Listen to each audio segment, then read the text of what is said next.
Hello class 12th, good morning.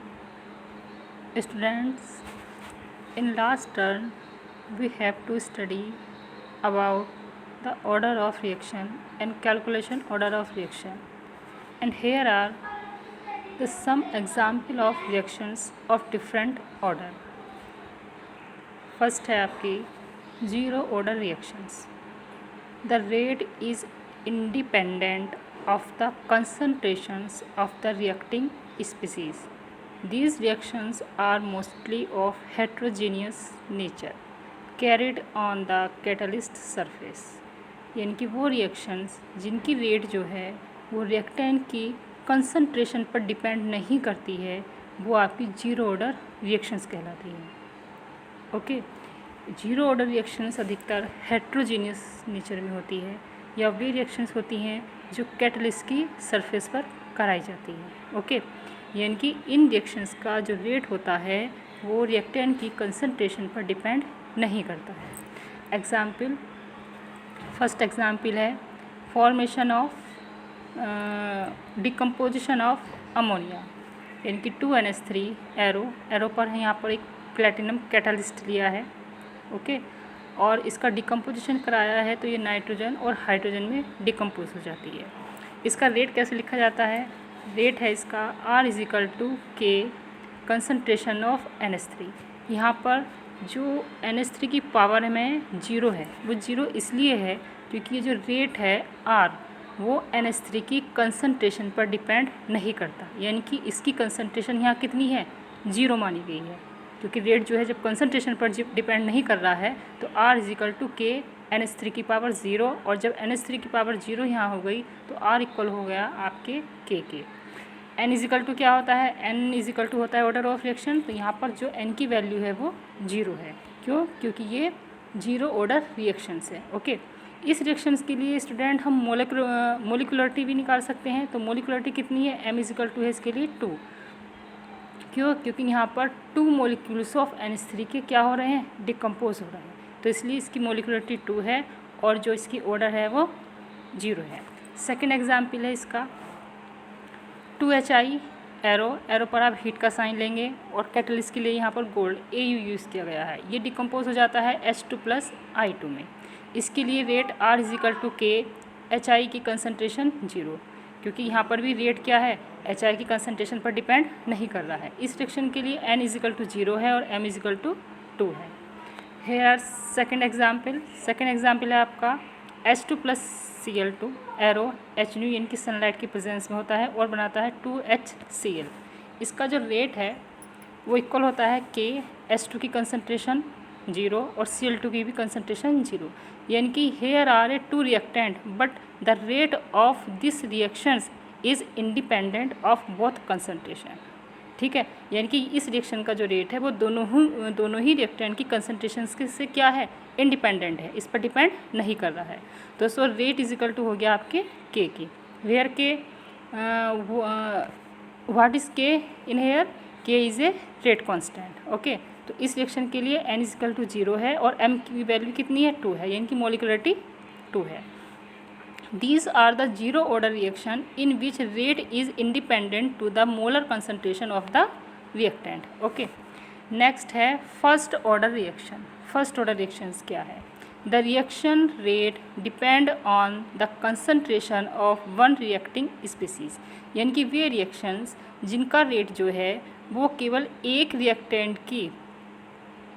Reactant की concentration पर depend करता है. ओके, जैसे R=K कंसंट्रेशन ऑफ A की पावर 1, यानी कि यहाँ पर जो रेट है वो A की कंसंट्रेशन पर डिपेंड करता है. यानी कि A= कोई भी रिएक्टेंट होता है, जो भी हम आपको एग्जाम्पल के तौर पर रिएक्शंस लेंगे तो उसमें हम A की वैल्यू पुट कर सकते हैं. ओके, तो इस रिएक्शन के लिए N=1 आएगा, यानी कि फर्स्ट ऑर्डर रिएक्शन के लिए N की वैल्यू 1 आती है.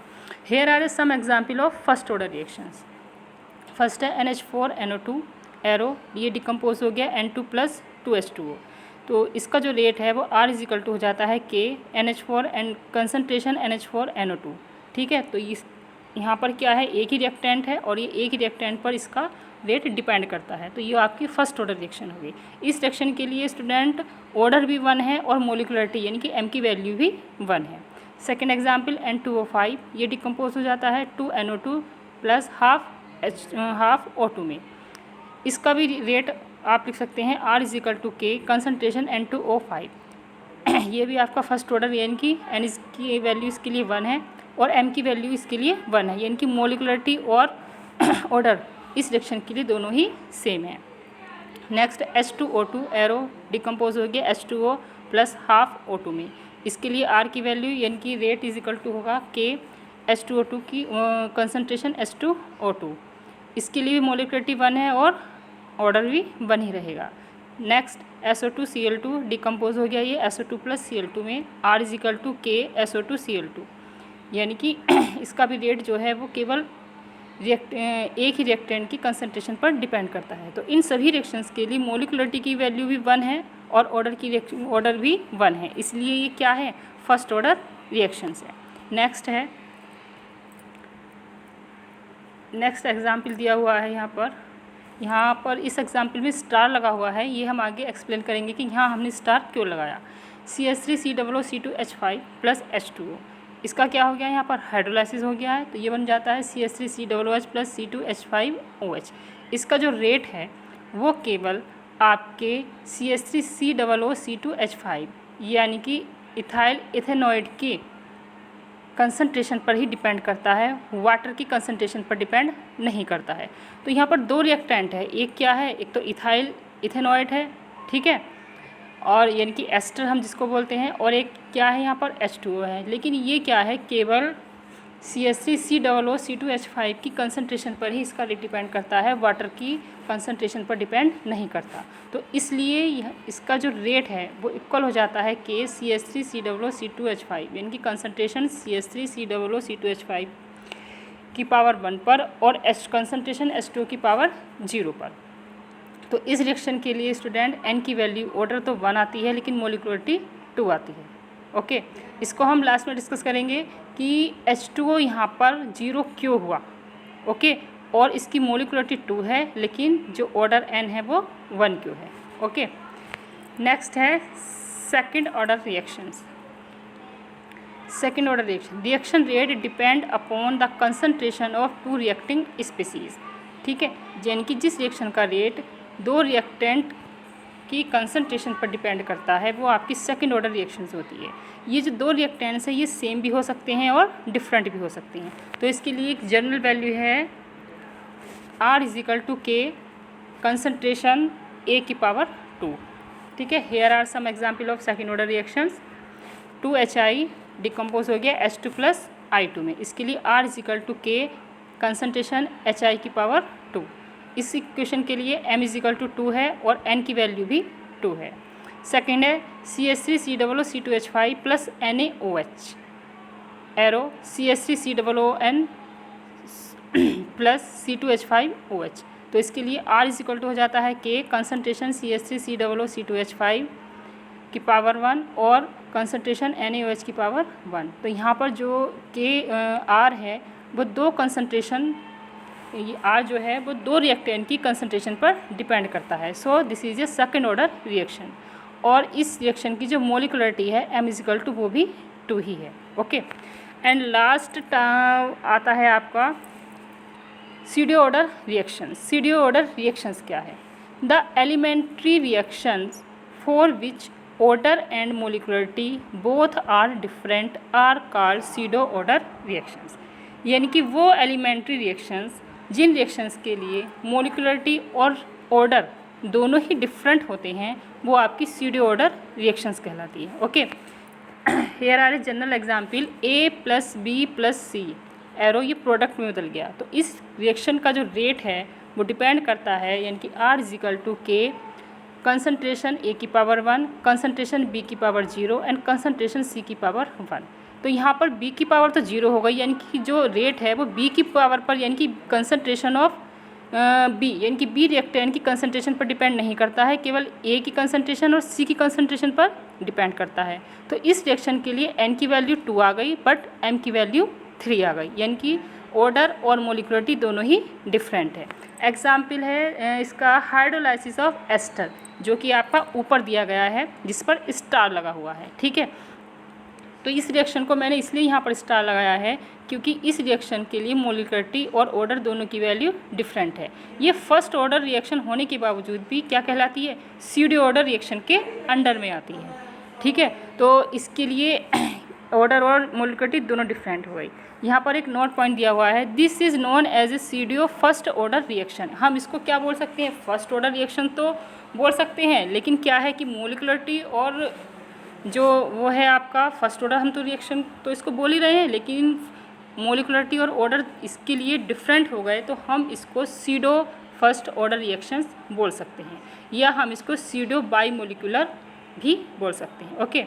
इसका नेक्स्ट एग्जाम्पल है इन्वर्जन ऑफ शुगर, शुगर का इन्वर्जन ऑफ शुगर के, यानी कि C12H22O11 प्लस H2O, तो ये कन्वर्ट हो जाता है C6H12O6 प्लस C6H12O6। यहाँ पर जो R है वो किस पर डिपेंड कर रहा है, केवल कंसंट्रेशन ऑफ ग्लूकोज पर ही, यानी कि शुगर केन पर ही डिपेंड करता है, वाटर पर डिपेंड नहीं करता। सॉरी, यहाँ पर ये जो C12H22O11 है वो शुगर केन है, तो ये शुगर केन की कंसंट्रेशन पर डिपेंड कर रहा है, वाटर की कंसंट्रेशन पर डिपेंड नहीं कर रहा है। इसलिए इस रिएक्शन के लिए N की वैल्यू 1 है और M की वैल्यू 2 है, तो इसलिए ये स्यूडो फर्स्ट ऑर्डर रिएक्शन कहलाती है, ओके। यहाँ पर एक नोट पॉइंट दिया गया है जो आपको स्यूडो ऑर्डर रिएक्शंस को क्लियर करेगा। If the reactant is taking axis, order of that substance is 0, यानी कि कांस्टेंट। अगर हम किसी भी रिएक्टेंट को एक्सिस में लेते हैं तो उसकी जो ऑर्डर होती है वो 0 हो जाती है, यानी कि जो उसकी कंसंट्रेशन होती है वो कांस्टेंट हो जाती है एक तरीके से। जब कंसंट्रेशन कांस्टेंट हो गई या कंसंट्रेशन 0 हो गई तो ऑर्डर तो खुद ही 0 हो जाती, okay. Reaction that follow 0 order kinetic are often referred to as pseudo 0 order reactions. अब आपने स्टार्टिंग में 0 ऑर्डर रिएक्शन पढ़ा था, तो उसमें भी क्या था कि उसमें रिएक्शन में मोलिकुलरिटी तो अधिकतर की 1 और 2 इस तरह से आ रही थी, लेकिन उनके लिए N की वैल्यू कितनी थी, वो 0 आ रही थी, यानी कि ऑर्डर तो 0 था लेकिन मोलिकुलरिटी किसी रिएक्शन में 2 थी, किसी में 1 थी। तो जितनी भी आपकी 0 ऑर्डर रिएक्शन, जितनी भी आपकी रिएक्शंस 0 ऑर्डर के अंडर आती हैं वो सभी स्यूडो 0 ऑर्डर रिएक्शंस कहलाती हैं, ओके। नेक्स्ट है आपका इंटीग्रेटेड लॉ। इंटीग्रेटेड लॉ पहले हम 0 ऑर्डर रिएक्शंस के लिए पढ़ेंगे, फॉर ए 0 ऑर्डर रिएक्शंस के लिए।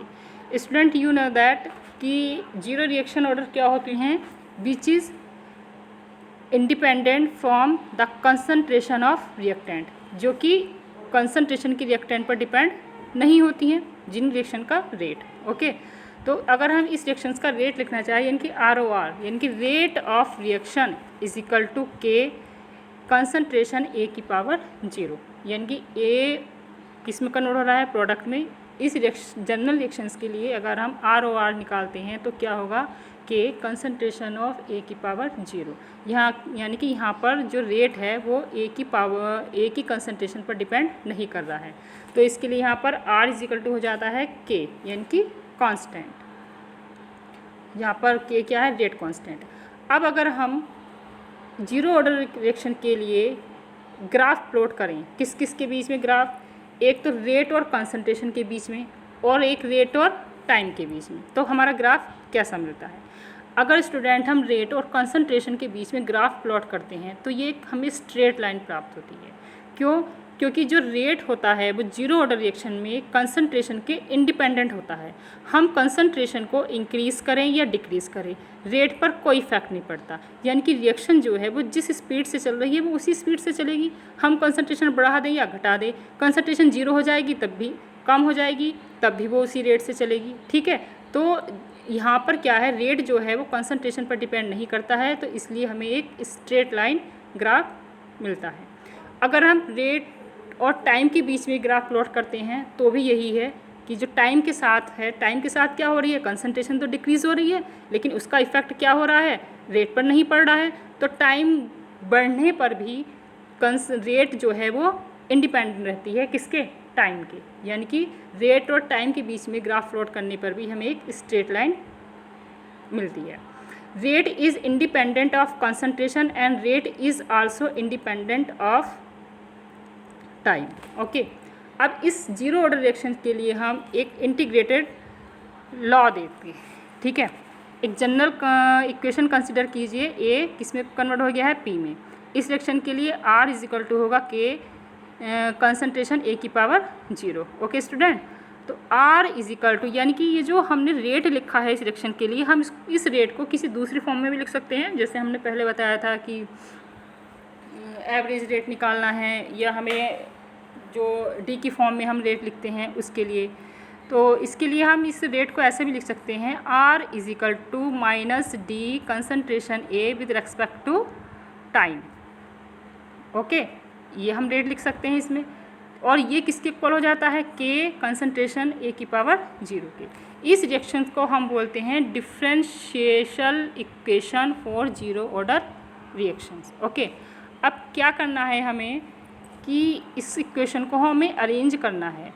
इसमें जो ये dt है उसको हम राइट हैंड साइड ले जाते हैं।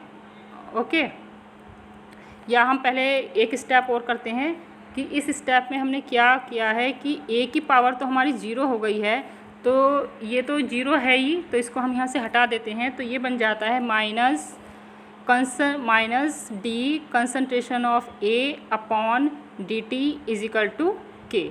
ओके, अब क्या करना है कि हमें इस इक्वेशन को प्लस में लेना है, तो दोनों साइड हम क्या करेंगे कि माइनस से ही मल्टीप्लाई कर देंगे। तो ये आपका यहाँ पर हो जाएगा plus d A is equal to minus K d T, यानी कि हमने डी टी को एक साइड में ले लिया। ओके, और जब यहाँ पर माइनस माइनस कितना हो गया, प्लस हो गया, और ये जो माइनस है वो के की साइड में लग गया। ओके, इस इक्वेशन को इंटीग्रेट किया तो ये हो गया integrate d A is equal to minus K constant है जो कि हम इंटीग्रेट के बाहर लेंगे, और इंटीग्रेटेड डी टी। ओके, अब ये जो है डी क्या है, ये डिफरेंशिएशन की फॉर्म में है, तो इंटीग्रेट से डिफरेंशिएशन क्या हो गया, कैंसिल हो गया। ठीक है, इसको हमने कैंसिल कर दिया, और जब भी हम इंटीग्रेट करते हैं तो एक कांस्टेंट भी लगाते हैं। तो यहाँ पर हमने क्या लिखा है, on integration put a integration constant I. तो ये हो गया आपका, क्योंकि ये जो डी है और इंटीग्रेटेड का साइन है ये तो आपका कैंसिल हो गया, तो ये हो गया आपका concentration A is equal to minus T plus I. ये हमने आई क्या है, एक इंटीग्रेशन कांस्टेंट है। ठीक है, तो ये इक्वेशन आपकी 1 आ गई यहाँ। अब क्या करना है, at T is equal to 0 पर, यानी कि जब आपका टाइम बिल्कुल 0 था, स्टार्टिंग ही हुई थी रिएक्शन, तो जो ए की कंसंट्रेशन थी वो कितनी मान ली, इनिशियल कंसंट्रेशन मान ली, यानी कि इसको हमने ए नॉट से डिनोट कर दिया। तो यहाँ पर क्या लिखेंगे, ए की जगह हमें ए नॉट लिखना है। ओके, और टी की जगह हमें क्या लेना है, 0 लेना है। तो इसकी वैल्यू हमने यहाँ पर पुट करी, ये आ गया आपका concentration A not is equal to minus K multiply T की जगह 0 रखा और प्लस आई। तो जब ये आपने 0 पुट करा तो के भी आपका 0 हो गया, तो ये हो गया आपका concentration A not is equal to I के। ओके, अब ये किसकी वैल्यू आ गई, ये वैल्यू आ गई है आपकी आई की। ठीक है, अब put the value of I in equation 1। अब ये जो आई की वैल्यू आपकी आई है, इसको आप इक्वेशन 1 में पुट करिए।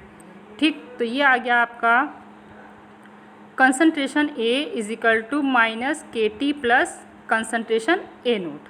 ठीक है, ये इक्वेशन बन गई आपकी। इस पर न्यूमेरिकल भी आते हैं इस पूरी इक्वेशन पर, और 99% न्यूमेरिकल्स में ये इक्वेशन यूज़ होती है। ओके, तो ये आपका इसको अरेंज करके ये आ गया K T is equal to A not concentration A not minus concentration A. ठीक है, और के इज इक्वल टू आ गया आपका concentration A not minus concentration A upon T. This is integrated equation for zero order reactions. अब student, ये जो पीछे आपकी एक इक्वेशन आई थी, concentration A is equal to minus K T plus concentration A not, ये इक्वेशन एक लीनियर इक्वेशन है। ठीक है, इसमें कोई स्क्वायर वगैरह नहीं है, ये लीनियर इक्वेशन है। तो इस इक्वेशन में के लिए क्या करना है कि हम कंसंट्रेशन और टाइम में ग्राफ प्लॉट कर सकते हैं। तो ये एक जो लीनियर इक्वेशन है, तो हम इसका कंपैरिजन किस इक्वेशन से कर सकते हैं? एक लीनियर इक्वेशन से, यानी कि y = mx + c, जहाँ y एक्सिस पर हम क्या लेंगे? कंसंट्रेशन A, ओके, और जो ये है आपका x, mx में x है, उस पर क्या लेंगे हम? T, और जो ये कंसंट्रेशन A0 है, इस पर क्या लेंगे हम? C क्या होता है? इंटरसेप्ट होता है, ओके। और जो ये m है, इस पर क्या आएगा? स्लोप आएगा, यानी कि -k। तो जब हमने यहाँ पर x एक्सिस पर क्या लिया? x एक्सिस पर हमने ये A कंसंट्रेशन लिया, और सॉरी y एक्सिस पर A कंसंट्रेशन, और x एक्सिस पर ये टाइम लिया। तो जब हमने ये ग्राफ प्लॉट किया तो हमें क्या है, क्योंकि जो स्लोप है वो कितना आ रहा है? -k आ रहा है, यानी कि निगेटिव है, तो इसलिए ये जो आपका ग्राफ आएगा वो निगेटिव आएगा, यानी कि इसको उल्टा बनाएंगे। और ये जो है, यानी कि इंटरसेप्ट क्या होता है? इंटरसेप्ट होता है कि a line which cut the x axis. तो जब कंसंट्रेशन इनिशियल थी, ठीक है, तो और वो जिस पॉइंट पर y एक्सिस को काट रही थी वही आपका इंटरसेप्ट है, ठीक है। और स्लोप किसके इक्वल हो गया? स्लोप इक्वल हो गया आपके -k के, ठीक है। और स्लोप ये क्या लिख सकते हो आप? tan थीटा -k, स्लोप को ही डिफाइन करता है ये, ओके। अब इस इक्वेशन यानी कि जीरो ऑर्डर रिएक्शन के लिए आप हाफ लाइफ देखिए। हाफ लाइफ मतलब जब t कितना आ जाए? t½ आ जाए। वैन t t½ तो जो आपकी A है, कंसंट्रेशन A है, वो कितनी रह जाएगी? कंसंट्रेशन A0/2, यानी कि इनिशियल की आधी रह जाएगी। Then k concentration A0 - A/T। ये इक्वेशन क्या है? जीरो ऑर्डर के लिए है, ठीक है। अब इसमें क्या करना है कि T की जगह आप क्या रखेंगे? t½ रखेंगे, और A0 कि वो A की जगह आप क्या लिखेंगे? कंसंट्रेशन A0/2 रखेंगे। तो t A0 - A/k, तो T की जगह आप t½ रखा हमने यहाँ, और ये जो A है इसकी जगह हमने A0/2 रखा। तो ये आपकी इक्वेशन आ गई t½ A0/2k, ओके। ये है क्या? Half life for a zero order reaction. This is a very important, okay. Next आइए, नेक्स्ट में है first order reaction. First order reactions के लिए इंटीग्रेशन इक्वेशन देखिए। एक जनरल इक्वेशन है, A कन्वर्ट हुआ है आपका P में। इसके लिए रेट ऑफ रिएक्शन कैसे लिख सकते हैं? K कंसंट्रेशन A⁻1, क्योंकि यहाँ पर फर्स्ट ऑर्डर रिएक्शन में क्या होता है? जो रेट होता है वो एक रिएक्टेंट की कंसंट्रेशन पर डिपेंड करता है, ओके। अब क्या है कि कंसंट्रेशन A पर डिपेंड कर रहा है, यानी कि जैसे जैसे A की कंसंट्रेशन हम बढ़ाते जाएंगे तो रेट ऑफ रिएक्शन इंक्रीज़ करता जाएगा।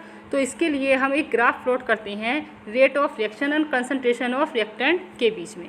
तो जैसे जैसे देखिए हम कंसंट्रेशन इंक्रीज़ कर रहे हैं, हमारा रेट भी क्या है? वो बढ़ता जा रहा है, ओके। तो on increasing the concentration of reactant rate increase कर रहा है। तो ये ग्राफ आपको मिल गया। अब आता है for a first order reaction integration हम देखेंगे। तो R = -d concentration A with respect to dt = K concentration of A⁻1, ठीक है। अब कंसंट्रेशन ऑफ A की पावर ये 1 है, तो ये जो कंसंट्रेशन की टर्म्स है हम इसको एक साइड में ले जाते हैं, और ये जो dt वाली टर्म्स है इसको एक साइड में ले आओ। तो इस रिएक्शन को हमने इस तरह से अरेंज करा, minus concentration dA/ -d concentration of A/कंसंट्रेशन ऑफ A = K dt। अब इस इक्वेशन को इंटीग्रेट कीजिए, ठीक है। जब हम इस इक्वेशन को इंटीग्रेट करेंगे तो ये हो जाएगा d कंसंट्रेशन ऑफ A/कंसंट्रेशन of A = ln concentration of A and put integrated sign I। अब क्या करेंगे कि एक इंटीग्रेशन ऊपर वाली इक्वेशन में तो इंटीग्रेट कर दिया इसको, ठीक है। और ये यहाँ पर का निगेटिव कहाँ गया? वही जैसे आपने लास्ट में किया था कि यहाँ पर निगेटिव से मल्टीप्लाई कर दी तो यहाँ पॉजिटिव आ गया और यहाँ आपका निगेटिव आ गया, ठीक है। जब ये हमने इंटीग्रेट का यहाँ पर ये साइन हटाया तो हमने ये एक क्या लगा दिया? I लगा दिया, ओके। और ये फर्स्ट ऑर्डर रिएक्शन है, और इस टर्म्स का जब हम इंटीग्रेट करेंगे तो ये किसके इक्वल हो जाएगा? ln A के इक्वल हो जाएगा। ln क्या है? ln एक नेचुरल लॉग होता है।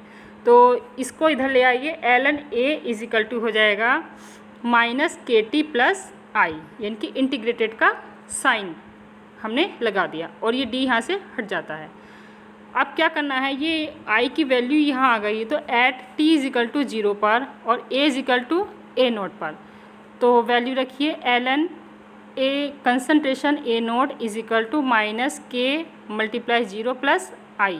तो ये क्या हो गया, आपके K वाली टर्म्स तो 0 हो गई, तो ये हो गया आपका ln concentration of A0 is equal to I। Okay, तो putting the value of I in equation 1, इस इक्वेशन 1 में इसकी वैल्यू पुट करिए, तो ये आ गया आपका ln concentration of A is equal to minus KT plus ln concentration of A0। ठीक है, KT को आप इधर ले आइए, तो KT इज इक्वल टू हो जाता है यहाँ पर ln concentration of A0 minus ln concentration of A, and KT is equal to हो गया आपका ln concentration of A0 upon concentration of A। ठीक है, अब ये जो है ln concentration of A0 upon concentration of A, ये इक्वल हो जाता है 2.303 log concentration of A0 upon A, क्योंकि ये नेचुरल लॉग है और नेचुरल लॉग इक्वल होता है 2.303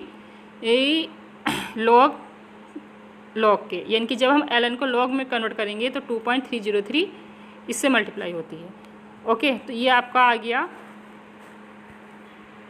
KT is equal to 2.303 log concentration of A0 upon A के, और यहाँ से हम K की वैल्यू निकाल दी, तो ये आ गया K is equal to 2.303 upon T log concentration of A0 upon A। This is a integrated equation for first order reactions. Okay, ये आपकी फर्स्ट ऑर्डर रिएक्शन के लिए इंटीग्रेटेड इक्वेशन आ गई। It is a very important. Okay, अब क्या है कि यहाँ पर हमारी पहले की इक्वेशन आई थी ln A is equal to minus KT plus ln concentration of A0। ये क्या है, एक लीनियर इक्वेशन है, यहाँ पर भी कोई स्क्वायर नहीं है, केवल यहाँ पर एक लॉग है। अब हम यहाँ करेंगे, पहले हमने क्या किया था कि पहले हमने रेट और कंसनट्रेशन के बीच में ग्राफ प्लॉट किया था, लेकिन अब हम यहाँ क्या करेंगे, लॉग कंसनट्रेशन ऑफ A और T के बीच में ग्राफ प्लॉट करेंगे। ठीक है, लॉग हो या ln हो। तो यहाँ पर जब हम ग्राफ प्लॉट करते हैं तो y एक्सिस पर क्या लेते हैं, ln concentration of A, x पर क्या लेते हैं हम, t टाइम लेते हैं, और c पर क्या होता है, ln कंसनट्रेशन ऑफ A0। ठीक है, तो जब हम ये ग्राफ प्लॉट करते हैं इन दोनों के बीच में, तो ये एक आपका यानी कि जो स्लोप होता है वो माइनस K के इक्वल होता है, यानी कि निगेटिव के। तो यहाँ पर हमें एक निगेटिव स्लोप मिलता है। ठीक है, और एक निगेटिव ग्राफ मिलता है। तो ये भी आपका फर्स्ट ऑर्डर के लिए है।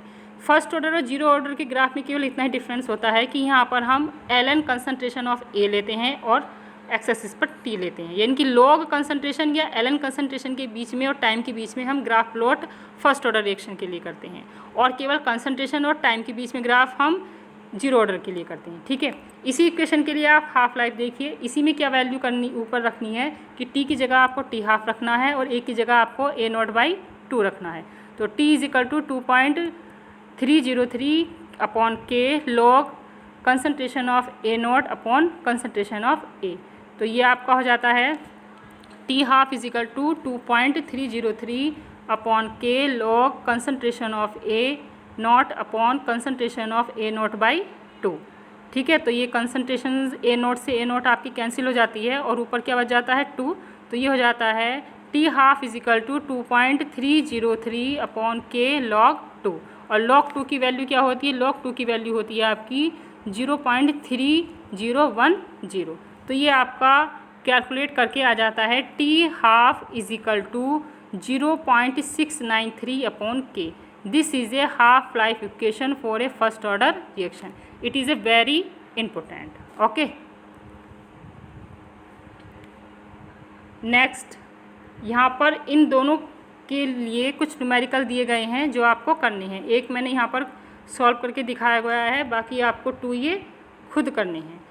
The rate constant for a first order reaction is 60 second inverse. अब ये आपको जो ये 60 सेकेंड इनवर्स दे रखा है, सेकेंड इनवर्स किसके वो है, किसके रेट कांस्टेंट की, किसका रेट कांस्टेंट है, फर्स्ट ऑर्डर के लिए है। आपको ऑर्डर तो पता है ना, फर्स्ट ऑर्डर के लिए क्या आती है यूनिट, सेकंड इन्वर्स आती है। तो यानी कि ये फर्स्ट ऑर्डर रिएक्शन का है। How much time will take it to reduce the initial concentration of reactant to its 116 value. ठीक है, यानी कि इनिशियल कंसनट्रेशन हम 1 मान ले और उसको इनिशियल कंसनट्रेशन का 1/16 वैल्यू जब रह जाती है, इतना रिड्यूस हो जाता है, तब उसके लिए आपको टी निकालना है। ठीक है, तो यहाँ पर फर्स्ट ऑर्डर रिएक्शन के लिए लगाइए ये formula K = 2.303 upon T log concentration of A0 upon concentration of A। अब A0 की वैल्यू कितनी है 1 और A की वैल्यू कितनी है 1/16, K की वैल्यू कितनी है 16 सेकंड इन्वर्स। तो यहाँ पर T = 2.303 log 303 upon K log concentration of A0 upon concentration of A। Value put कर दीजिए, T = 2.303 अपॉन 16 लॉग 1 अपॉन 1/16। तो ये आपका आ गया 2.303 16 log 16। अब ये जो log 16 की वैल्यू है ये आपकी ये है, तो ये आपका कैलकुलेट करके आ जाता है 0.0462 सेकेंड। ओके, ये आपका इतना टाइम आएगा, यानी कि इतने टाइम में जो कंपाउंड है, इतने टाइम में जो रिएक्शन है वो आपकी कितनी हो जाती है, रिएक्शन में जो आपका इतने टाइम में जो आपका वो है कंसंट्रेशन है रिएक्टेंट की, वो 1/16 रिड्यूस हो जाती है। ओके, ये सेकेंड 2 क्वेश्चन आपको खुद सॉल्व करने हैं। नेक्स्ट दे रखा है carbon dating. What is carbon dating? देखिए कार्बन डेटिंग में क्या है कि जो अगर हम जो ये आपकी रॉक्स वगैरह होती हैं, इनकी हमें एज पता लगानी हो कि ये कितने साल पुरानी है। ठीक है, और तो हम इसके लिए यूरेनियम का यूज़ करते हैं। यूरेनियम एक रेडियो एक्टिव होता है, उसके लिए हम यूरेनियम का यूज़ करते हैं। लेकिन अगर हमें किसी प्लांट, वुड, इनकी एज का पता करना है जो कि डेड हो गए हैं और आपको पता करना है कि ये कितने साल पुराना है, तो उसके लिए हम कार्बन डेटिंग का यूज़ करते हैं। ठीक है, यानी कि कार्बन के आइसोटॉप्स का यूज़ करते हैं, और जो रॉक्स वगैरह होते हैं उनके लिए हम यूरेनियम का यूज़ करते हैं। तो carbon dating related the plant या wood age. In a green plant C14/C12 ratio remains equal to those of atmosphere. यानी कि ग्रीन प्लांट में, यानी कि जितना C14 और C12 का रेशो एटमॉस्फेयर में होता है, ग्रीन प्लांट में भी उतना ही रेशो होता है, यानी कि इक्वल होता है एटमॉस्फेयर और ग्रीन प्लांट में। किसका रेशो? C12 और C14 और C12 का। But when plant is dead, यानी कि cut down, C14 undergoes disintegration. लेकिन जब प्लांट डेड हो जाता है तो C14 जो है वो क्या होने लगता है? डिसइंटीग्रेटेड होने लगता है। ठीक है, तो यहाँ पर हमें डेफिनेशन वगैरह बस कार्बन डेटिंग की देखनी है, अदरवाइज इन सबके हमें क्या देखने हैं? फॉर्मूले देखने हैं। It is a very important. Carbon dating या डिसइंटीग्रेशन कांस्टेंट को हम शो करते हैं लैम्डा से। तो लैम्डा = होता है 2.303 upon T log n concentration of N0 upon n, जहाँ पर ये n जो है वो आपका वही है, यानी कि प्लांट की इनिशियल कंसनट्रेशन और प्लांट की आफ्टर ए रिड्यूस कंसनट्रेशन या डिसइंटीग्रेशन।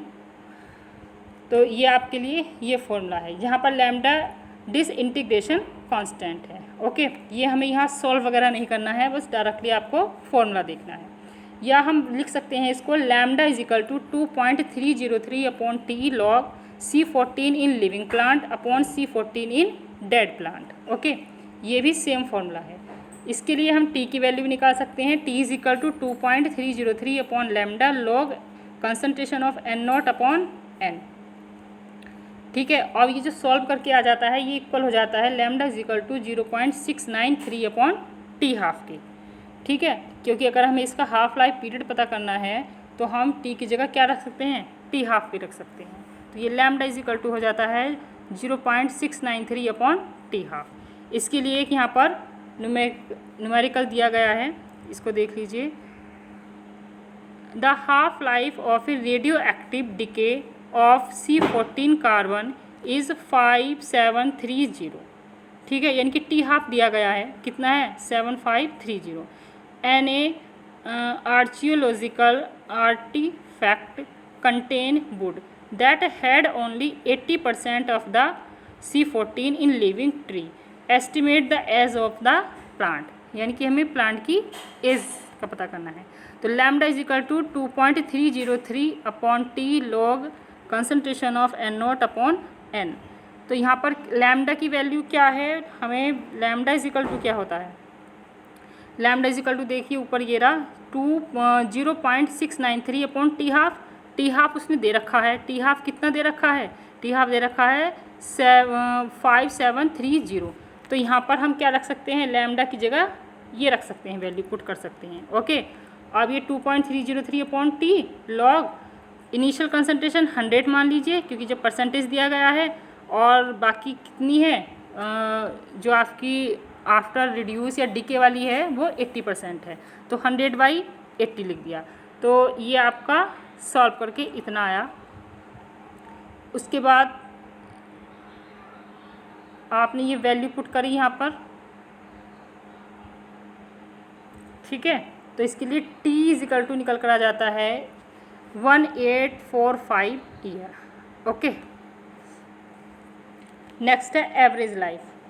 एवरेज लाइफ को हम टॉ से इंडिकेट करते हैं, तो टॉ इज इक्वल टू होता है 1 अपॉन लैम्डा के, या टी हाफ अपॉन 0.693 के, और ये इक्वल होता है 1.44 इंटू टी हाफ की। ये फॉर्मूला केवल आपको लर्न करना है हाफ एवरेज लाइफ निकालने के लिए, ठीक है। यानी कि average life tau is equal to होता है 1 अपॉन लैम्डा, और ये इक्वल होता है टी हाफ 0.693 के। ये कहाँ से आया, ये जो टी हाफ अपॉन 0.693 है, क्योंकि लैम्डा इज इक्वल टू क्या होता है, लैम्डा इज इक्वल टू होता है 0.693 अपॉन टी हाफ। तो जब हमने इसकी वैल्यू रखी यहाँ, तो ये टी हाफ ऊपर चला गया, तो ये यहाँ से आया है, ठीक है। या ये इक्वल हो जाता है 1.44 इंटू टी हाफ की। ये दो न्यूमेरिकल्स हैं जो आपको खुद करने हैं, खुद सॉल्व करने हैं। ओके स्टूडेंट, ये चैप्टर आपका यहाँ पर कंप्लीट है, इसमें और कुछ टॉपिक नहीं है, बाकी सब आपके टॉपिक जो हैं वो रिड्यूस हो चुके हैं, और नेक्स्ट टर्न पर हम नेक्स्ट चैप्टर के साथ मिलेंगे। ओके।